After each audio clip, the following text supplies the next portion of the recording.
Good evening, everybody. On behalf of Nasik IMA, I welcome everyone. आताचं जे काही वातावरण आहे नाशिक काय किंवा ऑल ओव्हर महाराष्ट्र, तर हॉस्पिटल्सच्या बाबतीत आणि डॉक्टरांच्या बाबतीत जे लोकांचं दूषित मन झालेलं आहे किंवा काही समाजकंटक हे घडवून आणत आहेत आणि त्यामुळे डॉक्टरांवर किंवा हॉस्पिटलवर व्हायलन्सचा प्रमाण वाढलेलं आहे. आणि याच्याच संदर्भात जर असे काही एपिसोड झाले तर ते आपण कसे मॅनेज केले पाहिजे, कशा पद्धतीने केले पाहिजे, म्हणजे right from individual hospital, clinic किंवा मोठं हॉस्पिटल असेल तर अशा प्रत्येक ठिकाणी हे कशा पद्धतीने मॅनेज करायचं. त्याच्यानंतर आपल्याला जर समजा कुठल्या नोटिसेस आल्या, जसं कॉर्पोरेशनची काही कुठली नोटीस येते कुठल्या संदर्भामध्ये किंवा पोलीस स्टेशन कडून आपल्याला काही नोटीस येते, तर त्याला आपण कसं हँडल करायचं. तर ह्या सगळ्या ज्या काही क्रायसिस होत असतात त्यांचं मॅनेजमेंट आपण कसं करायचं, त्याच्याकरता आपण नाशिक IMA मध्ये रश टीम्स फॉर्म केलेल्या आहेत. परंतु त्याचा आपण SOP प्रॉपर फॉर्म करून आणि ह्या टीम्सने कसं काम करायचं याच्याबद्दल आपण नंतर चर्चा करू. परंतु आज आपल्याला लाभलेले जे स्पीकर्स आहेत, doctor Sanjay Patil sir. I welcome you, sir. He is a practicing ophthalmologist at Swargate since last 28 years. And he is a National Joint Secretary of IMA CGP Headquarters, Chairman of IMA HBI Group, IMA Pune. He is also a Director of IMA HBI Headquarters, and he has worked as a President IMA Pune and Vice President of IMA Maharashtra State. I welcome you, sir, and please go ahead with your presentations. Thank you. Thank you, madam. Good evening. IMA Nashik President Dr. Hemant Sonanis, Vice President Dr. Umesh Nagapurkar, Secretary Dr. Kavita Gadekar, today's MOC Dr. Manisha Jagtap, and all senior and junior colleagues from IMA Nashik. At the outset, I would like to thank IMA Nashik for inviting me and giving this opportunity to communicate with you on this crisis management at local branch level. Recently, I have given a talk on similar topic to the office bearers of various branches, president and secretary from IMA Maharashtra. Friends, this is a non-scientific talk, so I will be talking in English or in Marathi. Sometimes I think everyone understands Marathi over here. तर मित्रांनो, मला आज खूप आनंद होतोय की माझ्या मित्रांनी मला आज या ठिकाणी बोलवलं. आज आपल्या जो वेळ थोडा कमी आहे कारण एक थोडासा प्रोग्राम पण ओव्हरलॅप आहे नंतर. आणि मला जो काही अनुभव मिळाला गेल्या 5 ते 7 वर्षाच्या कारकिर्दीमध्ये IMA पुणे मध्ये मी रश टीम्स हँडल करतो आणि हॉस्पिटल बोर्डचा मी चेअरमन आहे. तर जो मला अनुभव मिळाला आजपर्यंत तो मी आपल्याशी शेअर करणार आहे. मला असं म्हणायचंय की जर माझ्यासारखी व्यक्ती हे काम करू शकते तर आपल्यापैकी सर्वजणच या पद्धतीने काम करू शकाल. कारण आपण फक्त एक आपल्याला सिनियर्सचा गायडन्स आणि एक मनातली जर इच्छा असेल तर आपण ही कामं नक्की करू शकतो. गेल्या रिसेंटली म्हणजे 4 वर्षाचीच लिस्ट माझ्याकडे आहे आता. IMA पुणे मध्ये रश टीम्स हँडल करत असताना कमीत कमी 35 ते 36 इन्सिडेन्सेस हे रेकॉर्डेड आहेत आमच्याकडे आणि ते मी जवळून बघितले. याच्यामध्ये गायनेकॉलॉजिस्ट होते, पिडियाट्रिशियन्स होते, ऑप्थॅल्मॉलॉजिस्ट होते, मेनली जनरल प्रॅक्टिशनर्सचे क्लिनिक होते की जे पेरिफेरीमध्ये काम करत असतात आणि त्यांचे क्लिनिक्स रात्री उशिरापर्यंत चालतात. त्यांच्यामध्ये त्यांना प्रॉब्लेम झाले आणि ICU मध्ये पण काही घटना घडल्या महाराणीच्या. तर त्या बाबतीमध्ये आपण कसे ऍक्टिव्हिटी किंवा हा क्रायसिस मॅनेजमेंट कसं करायचं हे आपण थोडक्यामध्ये बघू.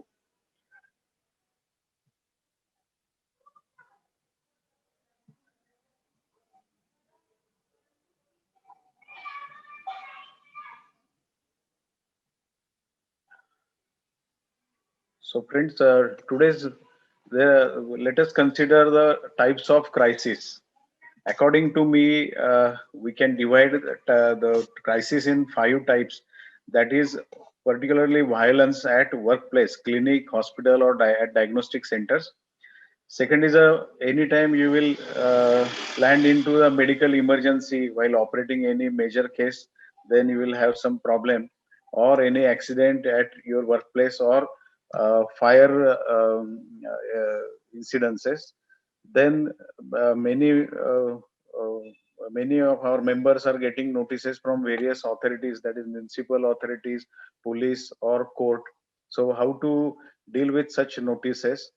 Then new thing is bad publicity by media or so-called Rugna NGOs. And fifth one is intra-branch issues, but this is not the scope of today's talk. So the violence at workplaces, there are different strategies we have to follow at a different setups. Two types of setups are there. One is government and second is a private. In a government medical colleges, they have their own security and they have their own police chowki, and it is a government setup. So they have special immunity. So handling at crisis at the government facilities is a different, only supportive role from IMA or our members is expected. But in a private setup, as I mentioned earlier, that general practitioners to ICU setups, everywhere there is you face the violence. So in my talk, we will consider the background, then pre-crisis preparations, then on-site management when the incidents occurs, then lastly post-crisis, how you handle this thing. Friends, according to IMA headquarters study, in India, around 75% doctors have faced some sort of violence during their medical practice. Many do not report such unpleasant incidences, and this is a demoralizing event, so nobody shares with openly. So, friends, why the violence is increasing against the healthcare workers? There are reasons from our side and from patient's point of view. From patient's point of view, everyone knows that the main reason is dissatisfaction with the services. Secondly, sudden death when it occurs in any hospital, then the reaction is very violent. Then important issue is billing. Then high expectations and Google knowledge by patients, relatives, and patients. And nowadays, the society is becoming really intolerant and impatient. And where we are lacking is a poor doctor-patient relationship. From doctor's side or hospital side, we many a time face occasion while operating or while treating the patient, the outcome may be unexpected and there are surprises. Then second is mm, uh, many a times we give false or unscientific claims by some mainly by our assistant doctors or assistants. Then overburden uh, and overworked medical system. Then there are nowadays there is an increase in the number of indicated procedures. So the problem is more with the increased procedures. Then there is a shortage of equipment and trained staff at various centers. Then negligence by staff and lack of empathy towards patient. So these are the reasons from our side, hospital side. What we do from IMS side, what is our policy? Our policy is a zero tolerance to the violence. And as a parent and biggest professional body, we are supposed to help our members during such a crisis period. And this indirectly will help increasing the membership and brotherhood amongst our members. So to make this will help us in making a registry so that the future laws will be strict. And this is what we have done in last many years. Indian Medical Association Pune शाखा, निषेध निषेध निषेध, आणि असे बरेच आपण एज्युटेशन केले. mainly pre-crisis preparation. So we have to know about the main medical legal information and various acts and sections. For our members, our advice would be one should install CCTV camera. Then it is said that better you improve the communication so that the incidences will decrease. Then documentation, consent, and counseling, transparency in treatment plans, and you have to explain the scope of treatment available at your hospital or setup. Then you have to sort out the billing issues. So you have to mention the bill and inform the patient about the expected expenses beforehand. Then identify the problematic and grumbling patients. Many times patient appears to be very innocent in front of you, but your staff will give a proper inputs, so that listen to your staff's input and identify these type of patients in time. Then you should know your police chowki or police station. As rightly said by Dr. Hemant, that many a times we do not know what chowki किंवा आपल्याजवळ माझ्या जवळची police चौकी कुठली आहे आणि station कुठलं आहे. बऱ्याच मेंबर्सला चौकी आणि स्टेशन याच्यातला पण फरक माहित नसतो. म्हणजे आम्ही एकदा एका मेंबरला आम्ही हेल्प करण्यासाठी कमिशनर ऑफिस मध्ये गेलो होतो आणि कमिशनर साहेबांनी सांगितलं की ताबडतोब सांगा, मी पोलिसांना सांगतो ह्या डॉक्टरांना प्रोटेक्शन द्या. आम्ही तिथून त्या मेंबरना फोन केला की सर तुमची पोलीस चौकी कोणती आहे ते सांगा. तर ज्या मेंबरवरती हल्ला झाला होता त्या मेंबरनी त्याला स्वतःची पोलीस चौकी कुठली आहे हेच माहिती नव्हतं. म्हणजे पोलीस स्टेशन आणि मग हे सगळं, म्हणून आपल्याला आपल्या जवळपास कुठली पोलीस चौकी आहे, पोलीस स्टेशन आहे याची माहिती असणं जरुरी आहे. आपल्या एरियामध्ये कोण काम करतं, you should know about your areas corporator और influential persons around and very important offices. कारण पुण्यामध्ये कर्वे रोडचंच एक उदाहरण मी मागच्या वेळेस आपल्याला दिलं होतं की एका मेंबरनी फोन करून विचारलं की आपलं कर्वे रोडला काम आहे, तर कर्वे रोडचं क्षेत्रीय कार्यालय कुठे आहे. तर त्यांना फक्त सांगावं लागलं की मॅडम तुमची खिडकी उघडा आणि समोर बघा, म्हणजे ते कर्वे रोडचं क्षेत्रीय कार्यालय आपल्याला दिसेल. म्हणजे आपल्या मेंबर्स मध्ये ही गोष्ट बऱ्याच वेळा त्यांना माहिती नसतात ऑफिसेस कुठे आहेत. ते माहिती असणं अतिशय जरुरी आहे. आपल्या when we should have a timely plan to shift patient to the higher centers in case of crisis, and we have to do regular maintenance of fire system and all necessary equipments, and we should have other contingency plans. Then we have to build a good rapport with the media, and and reporting. We have to study various relevant acts and laws, and we have to hire private security in big setups or in a big societies. Then if there is a real problem, death occurs or unexpected outcome is there, then while cracking the bad news, it should be done by a senior or a responsible person from your organization. And you have to activate the call recording system when you receive threats on phone. Most of the time it is seen that you receive the threats on phone or WhatsApp. You have to preserve that record. If you get a threat on WhatsApp also, then we have to have one medical legal unit at your hospital. If you are having a big hospital, then you should have your own medical legal unit to help our members, and you have to have tie up with the advocate dealing with such matters. And main important thing, friends, that you have to be a member of local branch and HBI. For local branch, the responsibility is bigger than our members list, that you have to form a zone-wise rush teams. And if possible, you try to develop one app, that is a SOS or app or a quick response app, or you can label it as a rush teams.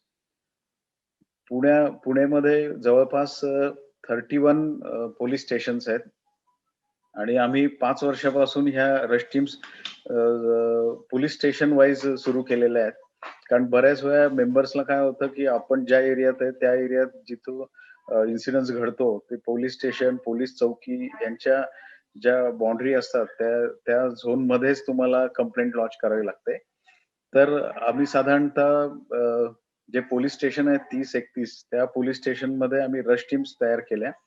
Rush टीम्समध्ये आमचे office bearer सगळे असतात आणि जे main जे त्याचे जे patron किंवा जे मेन लोक हँडल करतात अशा इन्सिडेंसेस ते त्याच्यामध्ये असतात. पण त्याच वेळेस लोकल जे लोक असतात जवळपासचे कलीग तर त्यांचा पण त्याच्यामध्ये सहभाग असतो आणि यांचं एक प्रकारे आधीपासूनच लिस्ट करून ठेवलेली असते की एका पोलीस स्टेशनमध्ये असे 10 लोक काम करत असतात. 10 लोकांमध्ये तुमचे नेहमीचे जे 2-3 लोक आहेत ऍक्टिव्हिस्ट जे आहेत ब्रांचचे ते तर असतात. पण दुसरे 2 लोक हे मेडिको लिगल एक्सपर्ट असतात. 2 लोक हे त्या स्पेशालिटीचे असतात आणि एक 3-4 लोक तुम्हाला जवळपासचे असतात की जे वेळोवेळी ताबडतोब त्या ठिकाणी ट्रॅफिकचा काही इश्यू नाही किंवा लांब नाही पण जवळच्या जवळ लगेच पोहोचू शके अशा पद्धतीने रश टीम्स मध्ये तयारी केली जाते आणि रश टीम्स ह्या सतत ऑन नसतात. जेव्हा कधी SOS कॉल होतो मेंबरचा तेव्हा आपल्यापैकी एकाने जो लीडर आहे त्यांनी ती रश टीम जी आहे ती ऍक्टिव्हेट करायची, सगळ्यांना फोन करायचे आणि WhatsApp वरती ती रश टीम ऍक्टिव्हेट होते आणि त्या मेंबरला पण त्याच्यामध्ये आपण इन्क्लूड करतो आणि त्या पर्टिक्युलर पोलीस स्टेशनचे जे सिनियर पोलीस इन्स्पेक्टर असतील त्यांना आपण त्याच्यामध्ये इन्क्लूड करतो आणि वेळोवेळी त्याची इन्फॉर्मेशन देतो. एकदा का क्रायसिस सिच्युएशन आपण ओव्हरकम केली की मग आपण ती रश टीम पुन्हा डिझॉल्व्ह करत असतो म्हणजे WhatsApp ग्रुप तो डिझॉल्व्ह करत असतो. तर हे फार इम्पॉर्टंट लोकल ब्रांचच्या दृष्टीने आहे की आपण झोन वाईज रश टीम्स तयार करायला पाहिजे. Then local branch, every local branch should form HBI subchapter and we should have medical legal subcommittee. Pune branch मध्ये हॉस्पिटल बोर्ड जे आहे तिथं आमचे मेंबर्स आहेत 192 मेंबर्स आहेत आणि मेडिको लिगल सब कमिटी जे आहे त्यांनी आजपर्यंत साधारणतः 2000 मेडिको लिगल केसेस हँडल केलेल्या आहेत. तसं प्रत्येक ब्रांच मध्ये ह्या दोन गोष्टी जर ऍक्टिव्हिटी आपण सुरू ठेवल्या तर चांगलं होईल. नंतर आपल्या मेंबर्सला आपण एज्युकेट केलं पाहिजे आणि सेन्सिटाईज केलं पाहिजे की प्री क्रायसिस प्रिपरेशन थोडक्यामध्ये आपण त्यांना कल्पना द्यायला पाहिजे की आपण कॉल रेकॉर्ड करा, तुमच्याकडे कॅमेरा सिस्टीम असू द्या, तुमचं कम्युनिकेशन चांगलं, तुम्ही डॉक्युमेंट चांगले करा, तुम्ही बिल जे आहे ते तुम्ही सेल्फ रेग्युलेटरी मोड मध्ये असून तुम्ही ते बिल्स वगैरे जे आहेत ते बरोबर एक्सप्लेन करा. नंतर you have to do public education about various medical conditions and treatments and their outcomes. जर आपण पब्लिक एज्युकेशन जर केलं म्हणजे आपल्या लोकल न्यूजपेपर मधनं जर एखाद्या प्रोसिजर बद्दल माहिती दिली तर त्याचे कॉम्प्लिकेशन पण आपण सिटीजन पर्यंत सोसायटी पर्यंत पोहोचवतो आणि ते जे कॉम्प्लिकेशन्स आहेत ते जर का न्यूजपेपर मधनं जर माहिती पडले आणि जर ते कॉम्प्लिकेशन झाले तर पेशंटचा ऍक्सेप्टन्स जास्त असतो. डॉक्टरनी सांगितलं, त्याच्या असिस्टंटनी सांगितलं, तर मात्र थोडंसं त्यांना असं वाटतं की आपण जरा दुसऱ्या कुठल्या डॉक्टरांना विचारून बघू. हे तर जास्तच सांगतात की असे कॉम्प्लिकेशन होतील. तर वेळोवेळी ब्रांचनी जर का लोकल न्यूजपेपरमध्ये प्रोसिजर्सची माहिती आणि प्रोसिजर मधनं काय कॉम्प्लिकेशन होऊ शकतात आणि जर पब्लिक एज्युकेशन केलं तर मात्र अतिशय फायद्याचं ठरेल. Liaison with the police, media, political parties, NGOs, health department. त्याच्यामध्ये सगळ्यांचं आपलं म्हणजे आता तर सगळेच IMA ब्रांचेस ज्या आहेत त्या खूपच चांगलं काम करतात. त्यांचं सगळ्यांचं पोलीस, मीडिया, पॉलिटिकल पार्टीशी चांगलं रिलेशन्स असतात. हेल्थ डिपार्टमेंटमध्ये एक मात्र टफ असतं की आपल्याला हेल्थ डिपार्टमेंटचे जे डॉक्टर्स असतात, आपलेच कलीग असतात. पण ते बऱ्याच वेळा आपल्याला मदत करत नाहीत. खरं म्हणजे ते आपले मेंबर सुद्धा असतात. तर त्यांना स्पेशली बाहेरनं आलेले जे मेडिकल ऑफिसर्स असतात त्यांना आपल्या याच्यामध्ये असोसिएट मेंबरशिप द्या किंवा जर का ते आपले मेंबर्स असतील, आता पुण्यामध्ये साधारणतः 220 मेडिकल ऑफिसर्स आहेत. तर एक मॅनेजिंग कमिटीची सीट आम्ही त्या ठिकाणी त्यांना देत असतो. त्याचबरोबर FOMA, that is a federation of medical association, liaison with the colleague associations. Colleague association बरोबर आपलं चांगलं रेपो असलं पाहिजे. नंतर we have to gain the confidence of our members. म्हणजे मेंबर्सला असं वाटलं पाहिजे की IMA मला नक्कीच मदत करेल. म्हणजे जर कधी इन्सिडेन्स कुठं झाला तर त्यांनी दुसरी कुठली लोकल असोसिएशनला फोन करण्यापूर्वी IMAच्या प्रेसिडेंटला किंवा सेक्रेटरीला फोन करायला पाहिजे. एवढा कॉन्फिडन्स ब्रांचेसनी डेव्हलप केला पाहिजे. नंतर प्रोएक्टिव्ह हेल्प आपण काही केसेसमध्ये केलं पाहिजे, की काही घटना घडतायत आणि आपल्याला समजतंय आणि आपल्याला कळलं. त्या मेंबरचा फोन येईपर्यंत तुम्ही काही थांबू नका आणि तुम्ही डायरेक्ट प्रोएक्टिव्हली त्या ठिकाणी मदत करा.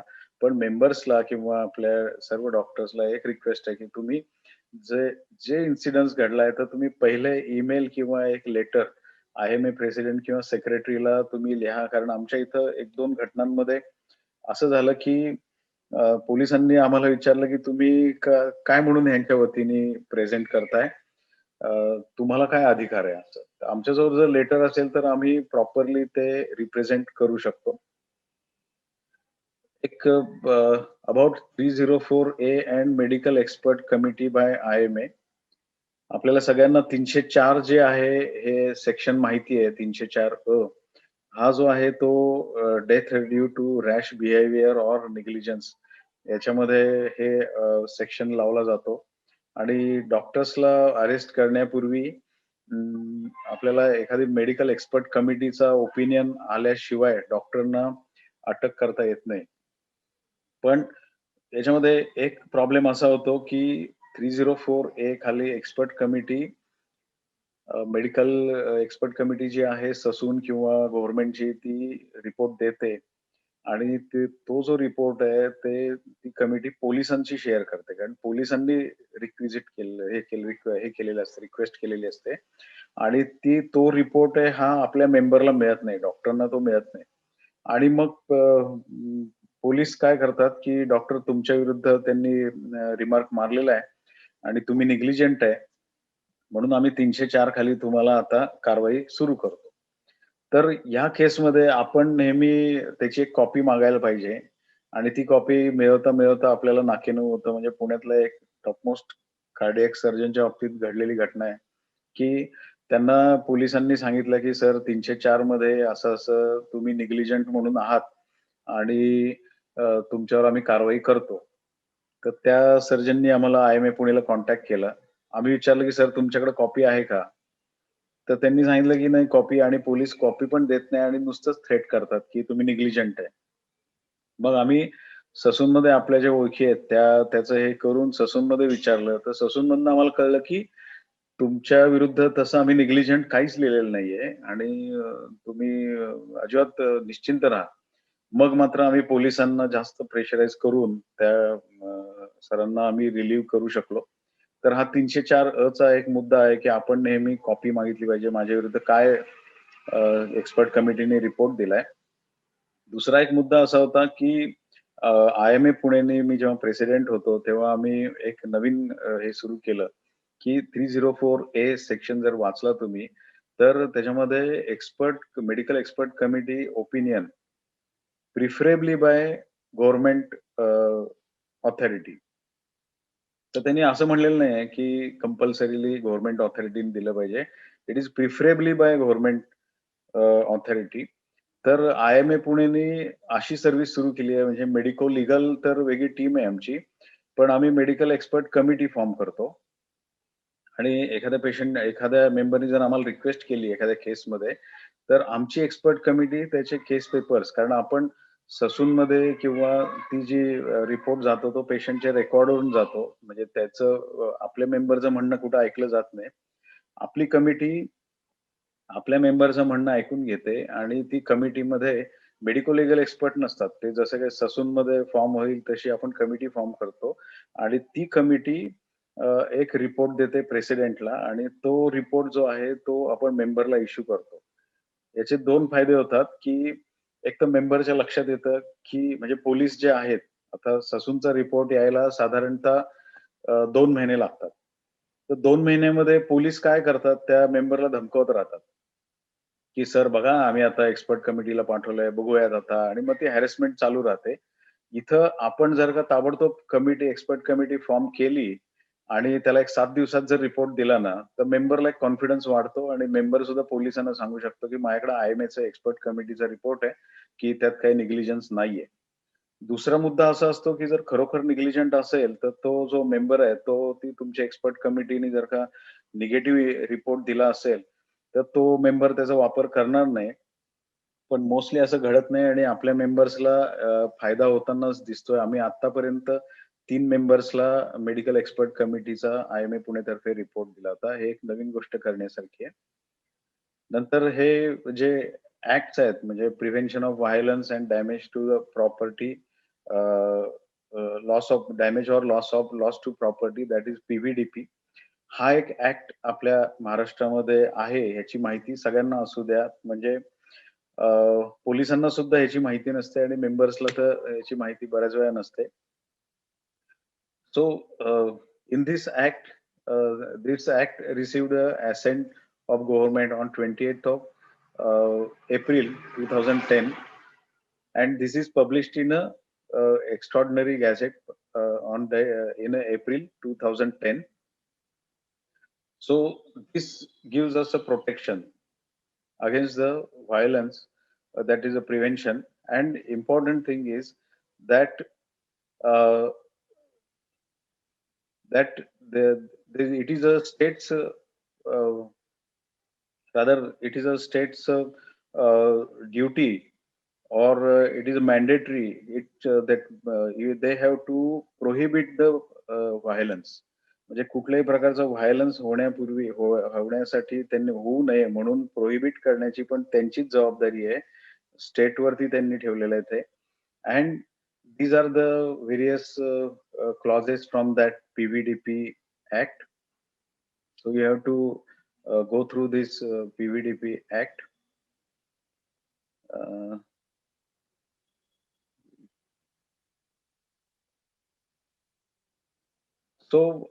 when we present to the police station, so we have to remember the set of important section. म्हणजे पुण्यामध्ये एका केसमध्ये परवा पोलिसांनी सांगितलं की ठीक आहे तुम्ही म्हणताय डॉक्टर की असं असं ह्यांना अटक करा आणि असे हे सेक्शन्स वापरा. तर तुम्ही सांगा की कुठले सेक्शन खाली आम्ही यांच्या विरुद्ध कारवाई करू. तर आपले जे ऍक्टिव्हिस्ट असतात किंवा IMA मेंबर्स असतात त्यांच्याकडे पण बऱ्याच वेळा हा जो इम्पोर्टंट सेक्शन्सचा जो चार्ट आहे हा नसतो. तो जर आपल्याजवळ ठेवला तर आपल्याला त्याप्रमाणे पोलिसांना सांगता येतं की PVDP एक आहे. नंतर आता सध्याचा जो आहे नॅशनल डिझास्टर मॅनेजमेंट ऍक्ट आणि एपिडेमिक डिसीज ऍक्ट आणि त्याप्रमाणे कारवाई करा असं आपल्याला सांगता येतं. Then on site help. On site मॅनेजमेंटमध्ये आपल्याला जर कुठल्या मेंबरकडून जर कॉल आला तर ताबडतोब आपण ऍक्शन घेतली पाहिजे. नंतर आपल्या मगाशी म्हटल्याप्रमाणे रश टीम्स आपण ऍक्टिव्हेट केल्या पाहिजे. नंतर आपण पोलिसांना तर लगेचच इन्फॉर्म केलं पाहिजे आणि आपली जी रश टीम आहे ती साइटवर गेली पाहिजे. ऑन साइट आपण काय करायला पाहिजे तर you have to assess the condition and type of patient. So if you have patients from rural background, or some type A patients or highly educated patients, you have to proceed accordingly. So what is our aim in this crisis situation? That we have to minimize the damage. म्हणजे आपलं काम काय आहे की आपल्याला काही तिथे जाऊन लगेच मारामारी करायची आणि त्यांना बाजूला करायचं आणि तुम्ही बाहेर निघा असं नाही म्हणायचं. आपल्याला तिथे जे काही डॅमेज झालेला आहे तो किती कमीत कमी करता येईल. We have to minimize the damage. Then our role is only supportive. Support to our members, our hospital colleague. आणि त्या ठिकाणी आपण नवीन काही सजेशन, अरे तू हे नव्हतं का केलं, तू हे कशाला, अरे तू ह्याला कशाला ट्रीटमेंट दिली, हा कशाला, किंवा अशा प्रकारचे अननेसेसरी डिस्कशन न करता आपण सपोर्टिव्ह रोल मध्ये असलं पाहिजे. नंतर आपण main important is we need to understand the level of emotion of our member as well as the patients relative. बऱ्याच वेळा काय होतं की पेशंटचे जे नातलग आहेत त्यांच्या किंवा पेशंटच्या दृष्टीने ती सर्जरी फर्स्ट टाइम होत असते त्यांच्या आयुष्यामध्ये. आणि आपण तर अशा इन्सिडेन्सेस मधनं खूप वेळा गेलेला असतो. आपण त्या सीनवर गेल्यावर आपला मेंबर म्हणतो, "अरे त्यात काय? असं तर नेहमीच घडतं. मी ह्यांना सांगतोय की असं-असं कधी-कधी होऊ शकतं. याच्यामध्ये कॉम्प्लिकेटेड केस आहे, तर याच्यात असे कॉम्प्लिकेशन्स होतात." पण पेशंटचे नातलग जे आहेत त्यांच्या आयुष्यामध्ये ही पहिलीच केस असते. त्याच्यामुळे आपल्याला दोन्ही बाजू ऐकून दोघांच्याही लेव्हल ज्या आहेत की लेव्हल ऑफ अंडरस्टँडिंग जी आहे ती थोडंसं आपल्या मेंबरला शांत करावं लागतं, पेशंटच्या रिलेटिव्हला शांत करावं लागतं. याच्यामध्ये एक उदाहरण असं होतं, की आमच्या इथे मोरया हॉस्पिटल आहे. त्या हॉस्पिटलमध्ये एक कार्डियाक डेथ झाली होती आणि त्यांच्या विरुद्ध केस चालली होती. तर आम्ही अपोझिट पार्टीला आय-एम-एमध्ये बोलवून घेतलं. अपोझिट पार्टीमध्ये पोलिसच होते ते. त्या पोलिसांनी आम्हाला असं सांगितलं, की म्हटलं, "सर तुमचं काय प्रॉब्लेम आहे या हॉस्पिटलच्या विरुद्ध?" त्यांनी सांगितलं, की "आमचा पेशंट आम्ही 4 वाजता ॲडमिट केला आणि कार्डियाक अरेस्ट आणि ह्याची जी केस होती, तर त्यांनी सांगितलं, की काही पर्टिक्युलर इंजेक्शन आम्हाला त्यांनी सांगितले, की द्यावे लागतील वगैरे, वगैरे. आणि आम्ही 4 वाजता पेशंट ॲडमिट केला आणि त्यांनी आम्हाला 9 वाजता चिठ्ठी दिली, की हे इंजेक्शन आणावे लागेल म्हणून. तर असं 5 तासाचा डिले झालेला आहे. आणि आम्ही आमच्या मेंबरला विचारलं, की "का रे बाबा 5 तासाचा डिले झाला का?" तर तो म्हटला, "नाही 5 तासाचा डिले नाही झाला. आम्ही आमच्या स्टॉकमधलं इंजेक्शन दिलं आणि 5 तासानंतर आम्ही रिप्लेसमेंट घेतली." पण हे जे कम्युनिकेशन होतं, हे न झाल्यामुळं पेशंटचा असा गैरसमज झाला, की ह्यांनी 5 तासानंतर इंजेक्शन दिल्यामुळं ही डेथ झाली. तर अशा प्रकारे मेडिएशन आपल्याला ह्या लोकांमध्ये करावं लागतं आणि अ, प्रत्येक पेशंट बघून आपल्याला वेगवेगळे अप्रोच आपला ठेवावा लागतो. तर मित्रांनो, आपण जे आत्तापर्यंत बघितलं, की 90% व्हायलन्सच्या केसेस आपण अशा पद्धतीने हँडल करू. आपण गेले 6 वर्ष ऐकत आलो, की तुमचं कम्युनिकेशन सुधरा, सीसीटीव्ही बसवा. मग तुम्ही बिलिंगचं व्यवस्थित सांगा. मग डॉक्युमेंटेशन चांगलं करा. आम्ही करत आलो तरी हल्ले काही कमी होत नाहीत. हल्ले तेवढेच होत आहेत. पण आता ह्याच्यामध्ये आपण सक्सेसफुल होतोय 90% पण 10% जे आहेत, ह्या घटना ज्या घडतात, जे नाशिकमध्ये चाललंय सध्या आणि नाशिक आय-एम-एनी चांगलं काम त्याच्यामध्ये आम्ही ऐकतोय, की खूप चांगलं काम चाललेलं आहे. तर हे जे 10% केसेस असतात, याच्यामध्ये आपल्याला कलेक्टिव्हली काम करावं लागतं. म्हणजे तुम्ही जे म्हणता ना, दादा, मामा, भाऊ, अण्णा यांच्या विरुद्ध काम करा. तर इथं मात्र असोसिएशन लेव्हललाच काम झाल्याशिवाय फरक पडत नाही. इंडिव्हिज्युअल त्या साइटवर काम केलं, त्या मेंबरपुरतं एक 10 रश टीमनी काम केलं असं होत नाही. इथं आपल्याला संघटनेचंच बळ लागतं आणि ह्या केसेस फार महत्त्वाच्या आहेत आणि ह्या वाढत चालल्या आहेत आणि याच्यामध्ये नाशिक आय-एम-एने खूपच चांगलं इनिशिएटिव्ह घेतलेलं आहे. थोडं थोडक्यामध्ये मी आता जे रिसेंट चालू आहे त्याच्याबद्दल एकच मिनिट आपल्याशी बोलेल. अ, एकतर कॅपिंग ऑफ चार्जेस आणि बिल ऑडिट याच्यावरून पुण्यामध्ये सुद्धा बऱ्यापैकी आमच्या हॉस्पिटल असोसिएशन एकत्र आलेली आहे आणि कॅपिंग ऑफ चार्जेसमध्ये आम्ही आता मुख्यमंत्र्यांना पत्र लिहितोय. कालच आमची मीटिंग झाली. त्याच्यामध्ये असं ठरलं, की आम्हाला कॅपिंग ऑफ चार्जेस तर एकतर म्हणजे आता 1 वर्ष झालेलं आहे बरोबर. तर आता नका ठेवू किंवा ठेवलं तरी सुद्धा ते रिवाईज करा आणि आमच्या प्रतिनिधी किंवा कॉस्टिंग एनालिसिस करूनच तुम्ही त्याचं हे करा कॅपिंग ऑफ चार्जेस आणि बिल ऑडिट वरून तर बऱ्यापैकी पेटलेलं आहे पुणे सिटीमध्ये. आता कॉर्पोरेशनने एक नोटीस काढली आहे, की प्रत्येक जे बिल झालंय कोरोनाच्या ॲडमिशनचं ते आता ते ऑडिट करतील आणि जे काही पैसे जास्त घेतले तुम्ही, तर ते परत करायला लावतील. तर आम्ही आता बिल ऑडिटच्या बाबतीमध्ये असा स्टँड घेतलेला आहे, की ह्या घटना म्हणजे बिल ऑडिट करण्याची बेसिकली आम्ही सगळे सेल्फ रेग्युलेटरी याच्यामध्ये आहोत आणि जर कुठं बिल जास्त वाटत असेल, तर ती जर पेशंटनी कंप्लेंट केली, तरच तुम्ही एंटरटेन करा. असं एन ब्लॉक किंवा सगळेच बिलांचं तुम्ही असेसमेंट करू नका. आणि जर पेशंटनी तक्रार केली तर त्यांनी ठराविक मुदतीमध्ये तक्रार करावी. कारण आमच्या एका मेंबरच्या विरुद्ध 2 महिन्यानंतर तक्रार आली. पेशंट पूर्ण बरा झाला आणि 2 महिन्यानंतर तक्रार आली आणि अ, ज्या पेशंटला इन्शुरन्स आहे त्यांना तर त्यांचं तर मुळीचच ऑडिट करू नका. कारण ते इन्शुरन्स कंपनी, पेशंट आणि हॉस्पिटल ते ते त्याच्यावरती कंट्रोल करत असतात. नंतर आम्हाला आमची बाजू पण मांडायला तुम्ही परवानगी द्या. त्याच्यामध्ये काही असोसिएशनचे आमचे काही प्रतिनिधी त्या ठिकाणी असतील.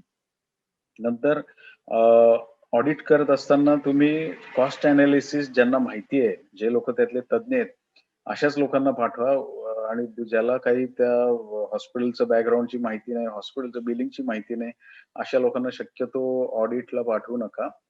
सगळ्यात शेवटी आम्ही असं सांगितलं, की जर का तुम्ही सगळ्याच बिलांचं जर का ऑडिट करत असाल, तर 100 बिलांमधली 2 जर चुका होत असतील आमच्या, तर ते आम्ही मान्य करू.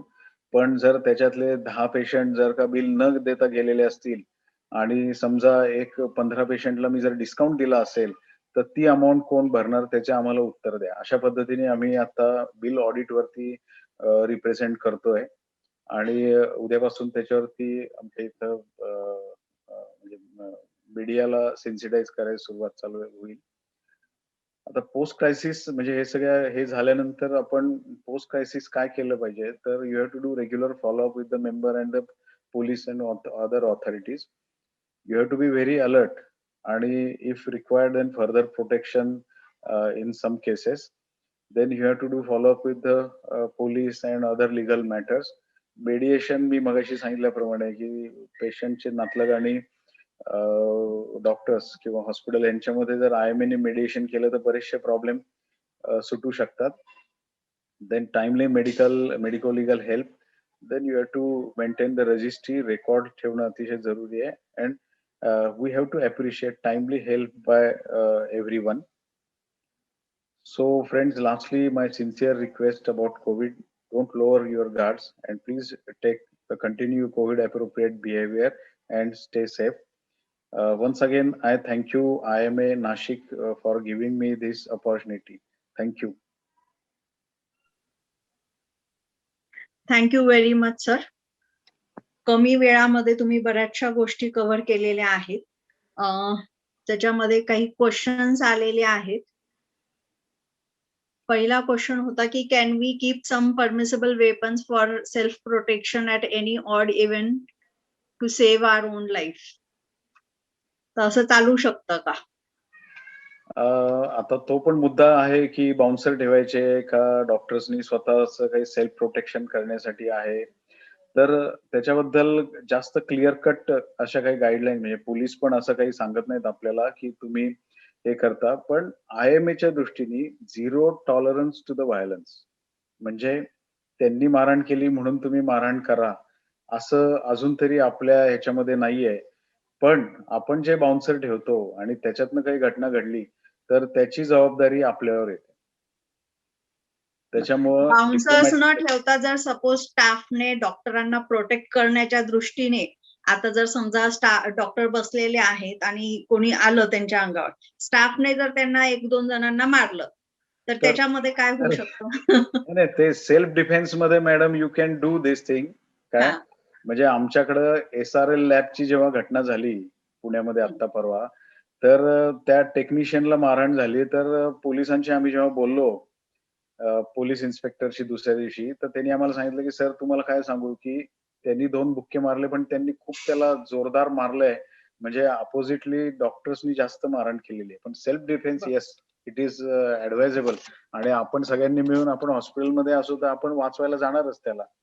हा, कारण म्हणजे कसं असतं की मग असं जर 1-2 घटना घडली तर पीपल वोंट डेअर टू म्हणजे डॉक्टरांना हात लावायची थोडीशी हिंमत कमी करतील मग किंवा अरे नाही आपल्याला पण 2 फटके बसतात, आपणच फक्त नाही मारू शकत. नाही खरंय मॅडम. पण इंडिव्हिज्युअल डॉक्टरनी जर का गन घेऊन फिरला ना तरी सुद्धा प्रॉब्लेम आहे. पण गन नाही घेऊन फिरायची, पण आपण म्हणजे स्टाफ असा रेडी असला किंवा चला कोणी डॉक्टरला हात लावायला लागलं तर त्यांनी 2 बुक्के मारले तर चालू शकतं बुवा. चालू शकतं आणि मी तर म्हणतो म्हणून तर म्हणतो मी की आता हेमंत सर आहेत आणि तुम्ही रश टीम सुरू केलेले आहेत. तर माझं असं म्हणणं आहे की नाशिक हे अतिशय काय म्हणतो आपण यंग सिटी आहे आणि तिथले विचार एकदमच असे म्हणजे एक्सप्लोजिव्ह असतात नाशिककडून जे येतं ते सगळं.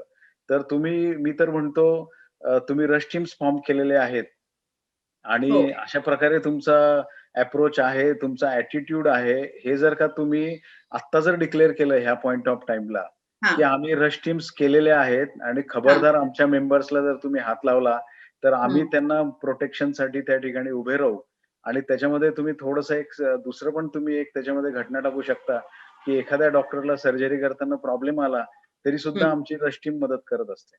हो. अजून एक विचारायचं होतं सर की जर सपोज अचानकपणे डेथ झाली आणि बिलिंगचं जसं आता हे चालू आहे की आपण ऍडव्हान्स घेऊ शकतो का हॉस्पिटलमध्ये जेव्हा पेशंट ऍडमिट होतं तर ऍडव्हान्स जमा करण्याची जी पद्धत आहे ती कितपत योग्य आहे लिगली? नाही, आता पुण्यामध्ये जे हॉस्पिटल्स आहेत ते मॅक्सिमम हॉस्पिटल ॲडव्हान्स घेतात ऑन ॲडमिशन. हां. फक्त एक आहे की इमर्जन्सी केस आली तुमच्याकडं, म्हणजे साधारणतः केएमच्या क्रिटिकल ह्याच्यामध्ये जर आपण गेलो मध्ये हं. तिथं जर क्रिटिकल केस असेल, तर तिथे ॲडव्हान्स मागत नाहीत. हं. पेशंटला स्टॅबिलाईज करतात. पेशंटला स्टॅबिलाईज केल्यानंतर पुण्यामध्ये बहुतेक सगळे हॉस्पिटल ॲडव्हान्स घेतात आणि हो. आमच्या इथं डेली बिलिंगची इन्फॉर्मेशन दिली जाते आणि हां. डेली बिलिंग घेतलं जातं आणि जेव्हा डेथ होते, तेव्हा डेथ होत झाल्यानंतर सुद्धा डेड बॉडी जी आहे ती हँडओव्हर केली जाते. बरेचसे मेंबर्स जे आहेत ते ते जर पेशंट पैसे भरायला तयार नसतील, तर त्या ठिकाणी थोडंसं काउन्सिलिंग करून त्यांच्याकडून पैसे तर रिकव्हर होतात किंवा जर अडचण असेल, तर पोस्ट डेटेड चेक घेऊन त्यांच्याकडून लेखी घेऊन ती डेड बॉडी त्या नातलगांकडे दिली जाते. हो, पण जर समजा एखाद्या वेळेस असं आलं, की बुवा नातेवाईक अगदी अडून बसलेले आहेत, बिल पे करायला तयार नाहीयेत. मग अशा वेळेस काय करायचं? नाही, अशा वेळेस तुम्ही एकतर म्हणजे तुमच्या हातामध्ये फक्त लीगल वे आहे. हं. तुम्ही डेड बॉडी रिटेन करू शकत नाही बरोबर. आणि इमर्जन्सीमध्ये तुम्ही पैसे मागू शकत नाही. हं. इमर्जन्सीमध्ये स्टेबल झाल्यानंतर तुम्ही पेशंट मॅनेजमेंटमध्ये तुमची जी पॉलिसी ठरली आहे हॉस्पिटलची, ती हं. तुम्ही एक्सप्लेन करू शकता. त्याप्रमाणे हं. पैसे घेऊ शकता आणि हं. डेड बॉडी जेव्हा घेऊन गेले आणि त्यांनी जर पेमेंट केलं नाही, तर तुमच्या हातामध्ये फक्त लीगल वे आहे. बरं. आणि डेली बिलिंगचं जे काही आहे तुमच्या इकडे, तर ते मला वाटतं सर्वत्र केलं तर मग ते जास्त बरं राहील. हो. म्हणजे मग जास्त नुकसान नाही होणार. डेली बिलिंग सांगितलं जातं, ॲडव्हान्स घेतला जातो, ॲडव्हान्स बिलिंग केलं जातं आणि लॅब आणि फार्मसी तर थोडंसं वेगळ्याच पद्धतीने हे केलं जातं. फार्मसीवाले त्यांचे पैसे रिकव्हर करत राहतात. जास्त हो. व्हॉल्यूम दिसत नाही. अचानक 1,00,000 झाले असं वाटत नाही. बरोबर. सर, मला विचारायचं आहे, हो सर. पॉलिटिकल पार्टीजचा जनरली जे कार्यकर्ते असतात, त्यांचा बऱ्यापैकी इंटरफिअरन्स असतो in this disputes at hospital. त्याबद्दल काही आपल्याला स्पेसिफिकली करता येईल का? म्हणजे सर आपण पॉलिटिकल पार्टी ज्या आहेत, म्हणजे आपल्या मेंबर्सचं किंवा तुमचं पॉलिटिकल लायझनिंग कसं आहे, म्हणजे तुमच्या ओळखी कशा आहेत त्या भागामध्ये? हं, हं. कॉर्पोरेटर्स काय आहेत आणि त्याच्यातले जे डॉक्टर्स फ्रेंडली कॉर्पोरेटर आहेत किंवा जे पॉलिटिशियन्स आहेत, त्यांची मदत घेणं अतिशय जरुरी आहे. म्हणजे तुम्हाला त्यांना दूर ठेवून त्यांच्याशी हं. की बाबा नाहीच मला कॉन्टॅक्ट नाही ठेवायचा, असं हं. करून प्रॅक्टिस करता येणं जरा अवघड आहे. म्हणजे तुम्हाला थोडंसं नमतं घ्यावंच लागतं आणि ज्यावेळेस मात्र आपण आपला पण काही स्वाभिमान असा त्याच्यातनं हे न करता, की सगळंच पॉलिटिकल पार्टी म्हणेल असं नाही. म्हणून माझं काय म्हणणं आहे, की रश टीममध्ये असे एक 2-3 लोकं असे ठेवायचे, की जे फक्त हं. भांडायलाच तयार असतात. म्हणजे काही बाकी ऐकून घेत नाहीत. नुसतं सोडलं त्याला, की तो भांडत राहतो. आणि मग तो दोघं-तिघं नुसते असे भांडणारे लोकं पण आपल्यामध्ये पाहिजे आणि प्रेसिडेंट किंवा सेक्रेटरीने सांगायचं जाऊ दे, असू दे, त्यांना काही कळत नाही, त्यांना शांत बसवा. आम्ही बोलतो तुमच्याशी. अशा पद्धतीने यू हॅव टू हँडल म्हणजे ते ज्या पद्धतीने तुम्हाला हे करतात, अटॅक करतात, तसे तुमची पण रश टीम पाहिजे. सगळेच हो, जर का हो. आपले डॉक्टर्स असले, तर मग जरा आपण सगळेच बुजून जातो. असे नको आहे. थँक बरोबर यू आहे. Very much sir. President sir तुम्ही अजून काही बोलणार आहात? हो, मला विचारायचंय सर, यामध्ये रोटरी किंवा असे काही सोशल ऑर्गनायझेशन्स आहेत, जसं आपण रश टीम आपल्या डॉक्टरांच्या फॉर्म करत आहोत. तर हे जे सोशल काही असतात लोक, जे फॉर एक्झाम्पल रोटरीमध्ये सगळे डॉक्टर्स आहेत. जवळपास प्रत्येक क्लबमध्ये काही ना काही डॉक्टर मेंबर असतातच. त्यांना जर इन्क्लूड केलं तर can it help in communication with police or at such places? चालेल ना सर. म्हणजे आपण साधारणतः रुग्णमित्र जी काही कन्सेप्ट असते आपल्या हं, हॉस्पिटलमध्ये हं, हं, आपण जर हं, म्हणजे आम्ही आता कोविडच्या ह्याच्यामध्ये जे काम केलं ना, तेव्हा पुण्यामध्ये बेड हं, अवेलेबिलिटीचे खूप प्रॉब्लेम झाले होते. तर आम्ही कमिशनरला आम्ही तेच प्रपोजल दिलं होतं, की आमचे मित्र रोटरीमध्ये, लायन्समध्ये आहेत. हे एन-जी-ओ नुसते घरी हं, बसले, काही त्यांना काम पाहिजे. तर आम्ही असं हं, त्यांना दिलं होतं आणि त्यांनी एक 10-12 हॉस्पिटलमध्ये ही सिस्टम केली होती. रोटरी आणि लायन्सचे मेंबर मदतीला आले होते. ते कसे हम्म. मदतीला आले होते, तर ती जी मुलं त्या ठिकाणी बसले होते, त्यांना आम्ही डेस्क दिला होता वेगवेगळ्या हॉस्पिटलमध्ये आणि पेशंट आतमध्ये आला, की डॉक्टर्स आणि हॉस्पिटल ॲडमिनिस्ट्रेशन सांगायचं, की इथं जागा आहे, तुम्ही आतमध्ये या, ॲडमिट व्हा. किंवा तिथं ते चक्क सांगायचे, की बेड शिल्लक नाही, आयसीयू बेड नाही, कुठलंच बेड शिल्लक नाही. आता जेव्हा बेड शिल्लक नाही म्हणल्यावरती तिथं फ्रिक्शन सुरू होतं आणि मग पेशंटचे नातलग आणि ॲडमिनिस्ट्रेशनमध्ये भांडणं सुरू होतात. तर ज्या केसमध्ये बेड नाही असं जेव्हा आपण सांगतो ना, तेव्हा हॉस्पिटलनी दार बंद केलेलं असतं. ते आतमध्ये पेशंटची ट्रीटमेंट करत राहतात आणि जे बाहेर जे आहेत रुग्णमित्र म्हणजे लायन्स आणि रोटरी किंवा दुसऱ्या एनजीओचे ती मुलं टेक ओव्हर करतात आणि तिथून ते सांगतात, की "काका, मामा थांबा, आम्ही तुम्हाला दुसऱ्या हॉस्पिटलमध्ये फोन करून तिथं तुमची सोय करतो."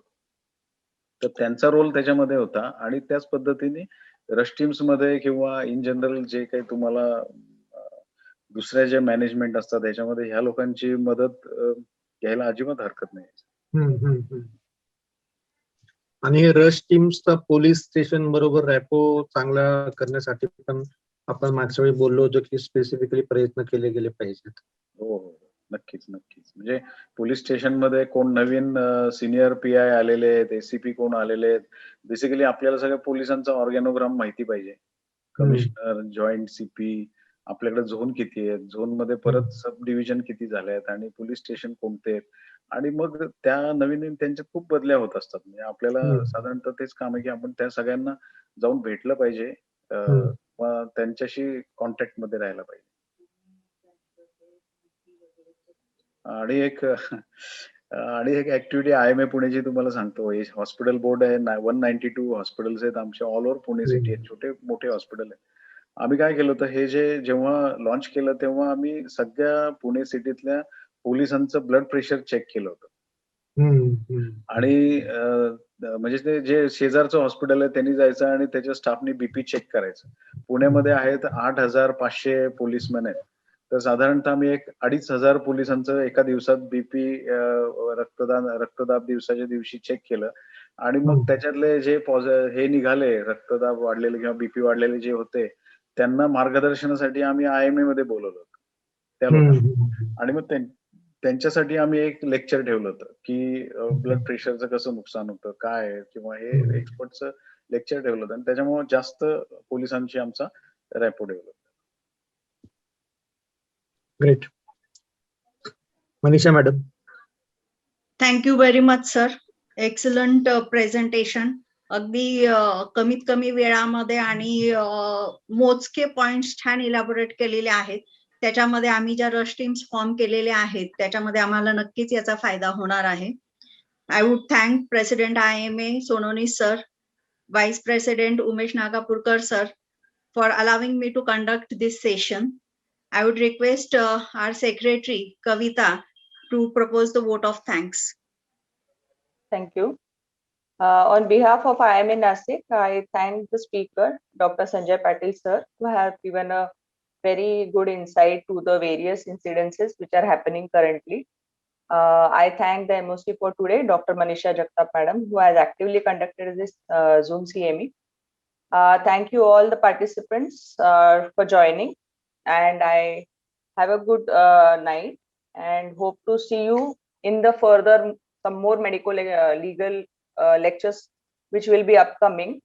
So keep be with us throughout the lectures, as well as I would also appeal our members to join the rush team, so we could actually activate the rush team and we have a good